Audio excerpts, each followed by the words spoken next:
En este vídeo vamos a realizar una explicación de cómo se calcula de manera práctica un recibo de salario o nómina. Para calcular el salario neto o líquido que va a percibir la trabajadora o el trabajador en la nómina o recibo de salario, primero habrá que calcular el salario bruto que le abonan ese mes y posteriormente realizarle las deducciones correspondientes de Seguridad Social e IRPF. Por tanto, para realizar estas deducciones no se aplican directamente sobre el salario, sino que se aplican sobre unas bases de cotización a la Seguridad Social y sobre la base de IRPF. El procedimiento adecuado sería, en primer lugar, calcular las bases de cotización a la Seguridad Social IRPF para posteriormente dar el segundo paso, que es aplicar las deducciones a estas bases. Cuando ya tenemos las deducciones o descuentos que tenemos que aplicar, aplicamos esos descuentos al salario bruto previamente calculado y el resultado será el salario neto o líquido a percibir. El supuesto que vamos a ver es el que está desarrollado en la unidad 9, el ejemplo de la unidad, y es el supuesto de Ana, que pertenece al grupo 5, tiene un contrato indefinido, el mes en el que le van a abonar la nómina es el mes de noviembre y las percepciones son las siguientes. Tiene un salario base de 1.220 con dos pagas extras del mismo importe, un complemento de antigüedad de 48 euros.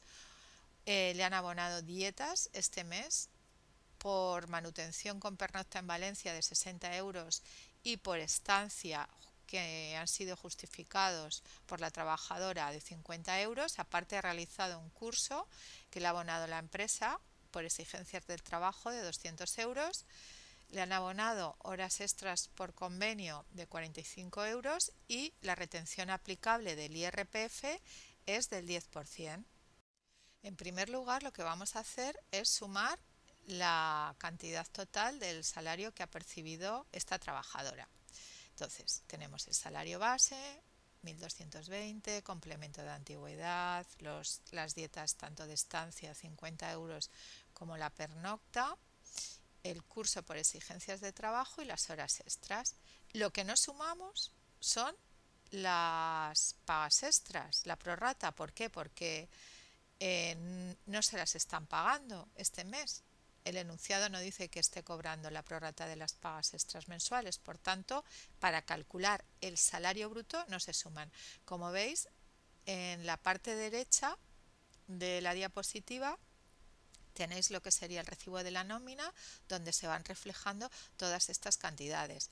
Están por un lado las percepciones salariales, el salario base, las horas extras y el complemento de antigüedad, y las no salariales, que son las dietas y los gastos abonados de curso. Y al final aquí tenemos el total de vengado. Al salario bruto que hemos calculado en la diapositiva anterior le tenemos que aplicar las deducciones de Seguridad Social e IRPF. Para ello, para calcular estas deducciones, vamos a calcular primero las bases de cotización. Empezamos a calcular la base de cotización de contingencias comunes, en el supuesto de Ana, que tiene una remuneración mensual, y vamos a ver cuál es la fórmula. Para calcularla tenemos que sumar las percepciones salariales, sin incluir las horas extras, la parte que computa en la base de cotización de los complementos no salariales, más el prorrateo de las pagas extraordinarias. De las prestaciones que ha percibido Ana, tenemos unas prestaciones salariales, que son el salario base y el complemento de antigüedad, que es un complemento personal.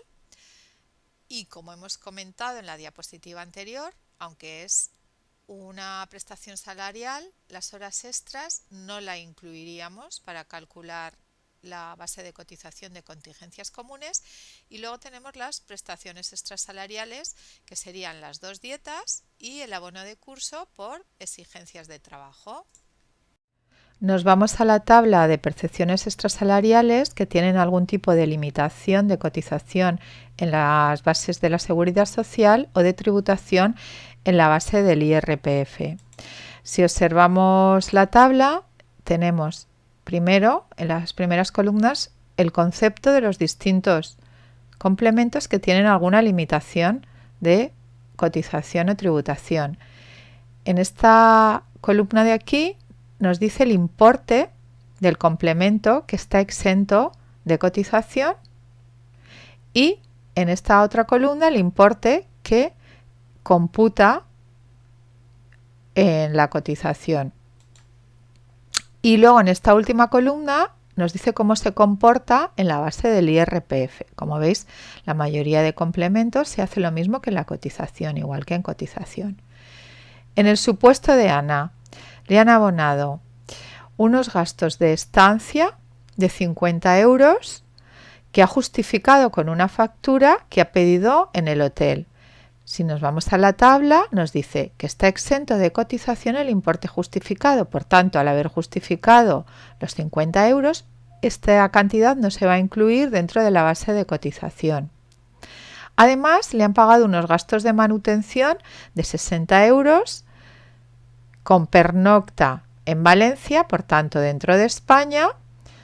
¿Qué es lo que nos dice la tabla? Pues que está exento de cotización hasta 53,34 euros al día. Como a Ana le han pagado 60 euros, pues cotizará la diferencia entre las dos cantidades, 60 menos 53,34, es decir, 6,66 euros será lo que se incluye en la base de cotización. Y por último, le han abonado una asignación asistencial, gastos de estudio exigidos por el trabajo, de 200 euros. ¿Qué importe está exento? Todo el importe, es decir, no se incluye en la base de cotización. Si tenemos algún complemento que tenemos duda que es extrasalarial, de si cotiza o no cotiza, o tributa o no, lo que tenemos que hacer es ver la relación de conceptos que hay aquí. Si no está incluido aquí, es que no tiene ninguna limitación y por tanto cotiza íntegramente. Por ejemplo, un complemento de transporte no está aquí incluido, ¿vale? Porque aquí están los de locomoción, que es un concepto distinto. Por tanto, aunque sea un complemento extrasalarial, como no está aquí relacionado, cotizaría íntegramente a la Seguridad Social. Por tanto, de los complementos extrasalariales que le han abonado a Ana, los 50 euros no computan. Los gastos por manutención computa la diferencia que hemos señalado, 6,66, y el curso tampoco computa en la base de cotización de la Seguridad Social. Una vez que hemos visto qué parte computa y se incluye, por tanto, de las percepciones extrasalariales en la base de cotización de contingencias comunes, vamos a calcular la base. Para calcularla tenemos que usar la fórmula siguiente. Sumamos las percepciones salariales, muy importante, sin incluir las horas extraordinarias, más la parte que computa de los complementos no salariales que hemos visto en la diapositiva anterior, más el prorrateo de pagas extraordinarias. Por tanto, el salario base, 1.220 euros. El otro complemento salarial es el de antigüedad, 48 euros. Y luego, de los complementos extrasalariales, solo se incluiría, según la tabla que hemos visto, los 6,66 euros, que sería la diferencia entre los 60 percibidos y los 53,34 que indica la tabla.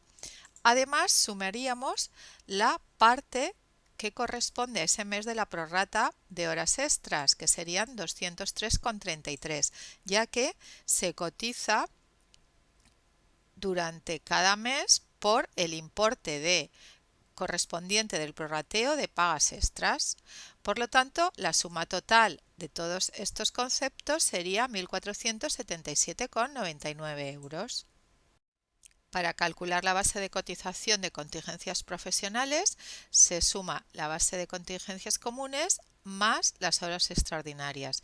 Por tanto, sumaríamos a 1.477,99 el importe de las horas extras, que son 45, y la base de cotización de contingencias profesionales sería 1.522,99 euros. Una vez que hemos calculado las bases de cotización, lo que hacemos es comprobar si estas bases se encuentran dentro de los límites mínimo y máximo establecidos anualmente. Durante este año 2023, teniendo en cuenta que Ana pertenece al grupo 5 de cotización, oficiales administrativos, la base mínima para percibir por Ana sería 1.166,70 en contingencias comunes y la máxima 4.495,50. Por tanto, al ser su base 1.477,99 está dentro del límite, por lo cual cotizaría por ese importe, por los 1.477,99. Y luego tenemos que tener en cuenta si la base de contingencias profesionales, que asciende a 1.522,99 euros, es correcta. Como vemos, los topes son el máximo el mismo que el anterior y el mínimo igual. Por lo tanto, también estaría dentro de estos límites legales, por lo tanto, cotizaría por el importe que hemos calculado. La última base a calcular de la seguridad social es la base de horas extras, que coincide con el importe abonado por horas extras ese mes a la trabajadora, que en este caso son 45 euros. Una vez calculadas las bases de cotización a la seguridad social, vamos a calcular la base de IRPF. Para calcularla, sumamos las percepciones salariales, incluidas las horas extras, muy importante, más la parte que tributa al IRPF de los complementos extrasalariales, según vamos a ver ahora en la tabla de extrasalariales. Hay que tener en cuenta que si las pagas estas no las están abonando ese mes, no se van a incluir en la base de IRPF. En todos los supuestos que vamos a hacer, las pagas extras no van a estar prorrateadas. Por tanto, la parte proporcional de las pagas no la vamos a incluir en la base de IRPF, ya que se tributa por las pagas extraordinarias cuando efectivamente se cobran estas pagas.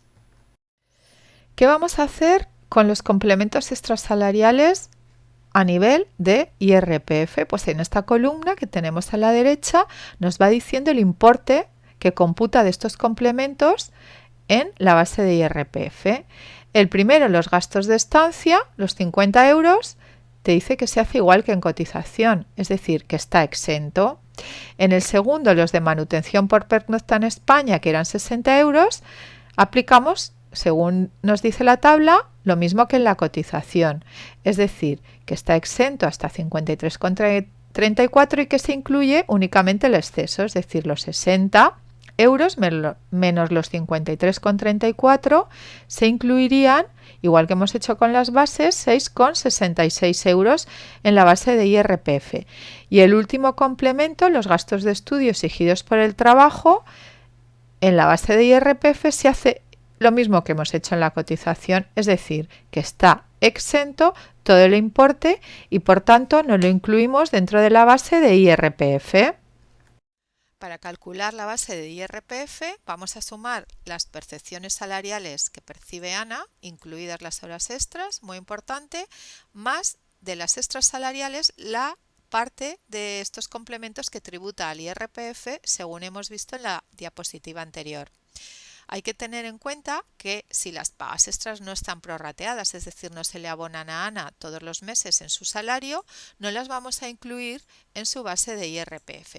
Por tanto, su base de IRPF sería la suma de salario base, complemento de antigüedad, horas extras, que son los complementos salariales, más los 6,66 euros de los complementos extrasalariales que tributarían a IRPF.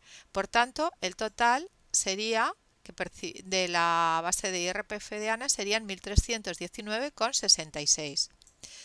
Hay que tener en cuenta que si los complementos extrasalariales que está percibiendo la persona trabajadora se comportan igual en la tabla de extrasalariales que hemos visto en la diapositiva anterior que las bases de cotización, es decir, computan a efectos de base igual, podemos resumir la fórmula y calcular la base de IRPF restando a la base de contingencias profesionales el prorrateo de pagas extras.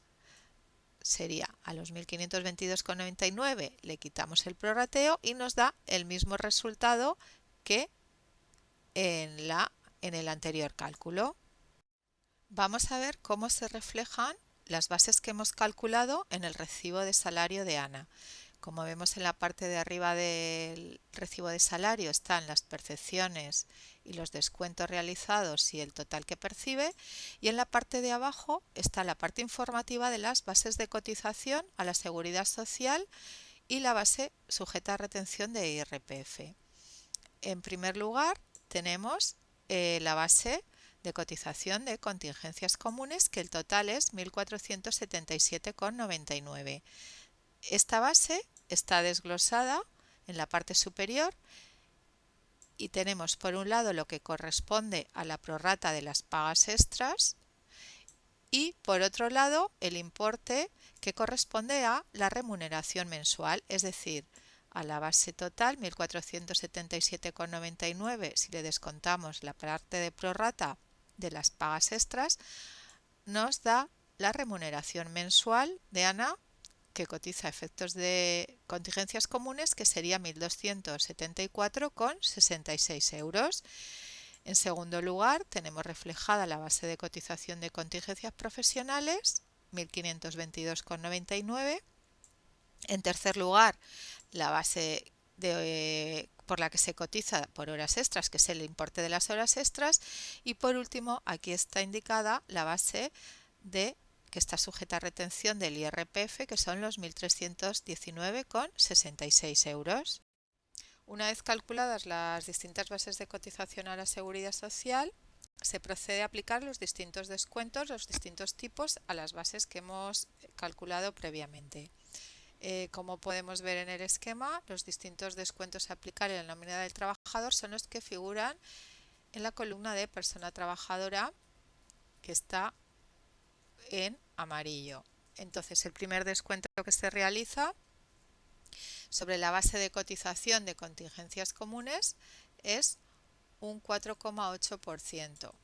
En segundo lugar, por desempleo, se aplica a la base de cotización de contingencias profesionales y el tipo depende del contrato que tenga la persona trabajadora. Si el contrato indefinido, en general se aplica un 1,55% de descuento, y en los contratos de duración determinada, bien sean a tiempo completo o a tiempo parcial, 1,60%.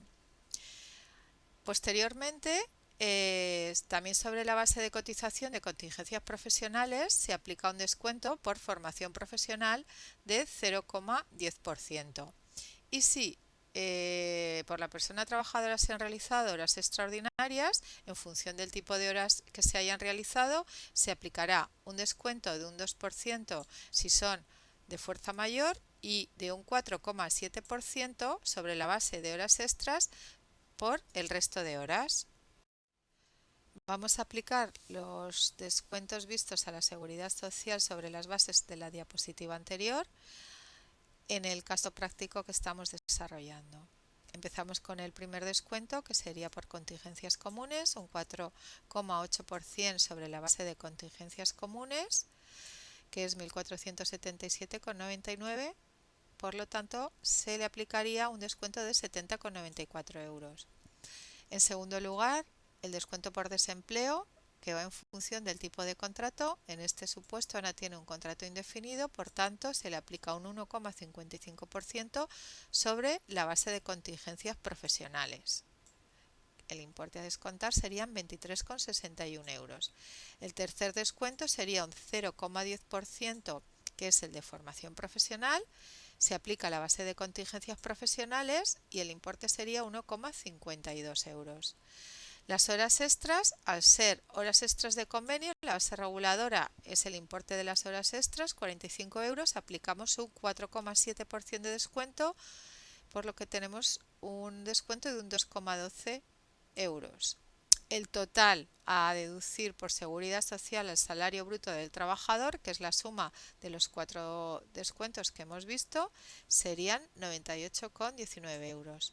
Posteriormente se le tiene que efectuar el descuento por impuesto de la renta de las personas físicas, que según el enunciado el tipo es un 10% y se aplica a la base de IRPF, que es 1.319,66, por tanto sería un descuento de 131,96. Sumando ambas cantidades tenemos el total de descuentos a aplicar en el salario bruto de Ana, que serían 230,15 euros.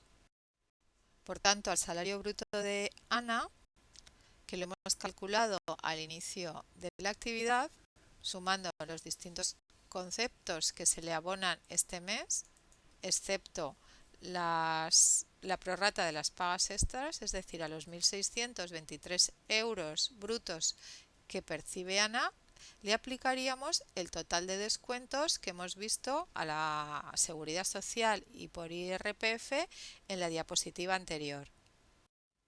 El salario neto que va a percibir Ana en este mes va a ser la diferencia entre el salario bruto, los 1.623 euros, y el total de descuentos a la Seguridad Social y al IRPF, que sumaban 230,15 euros.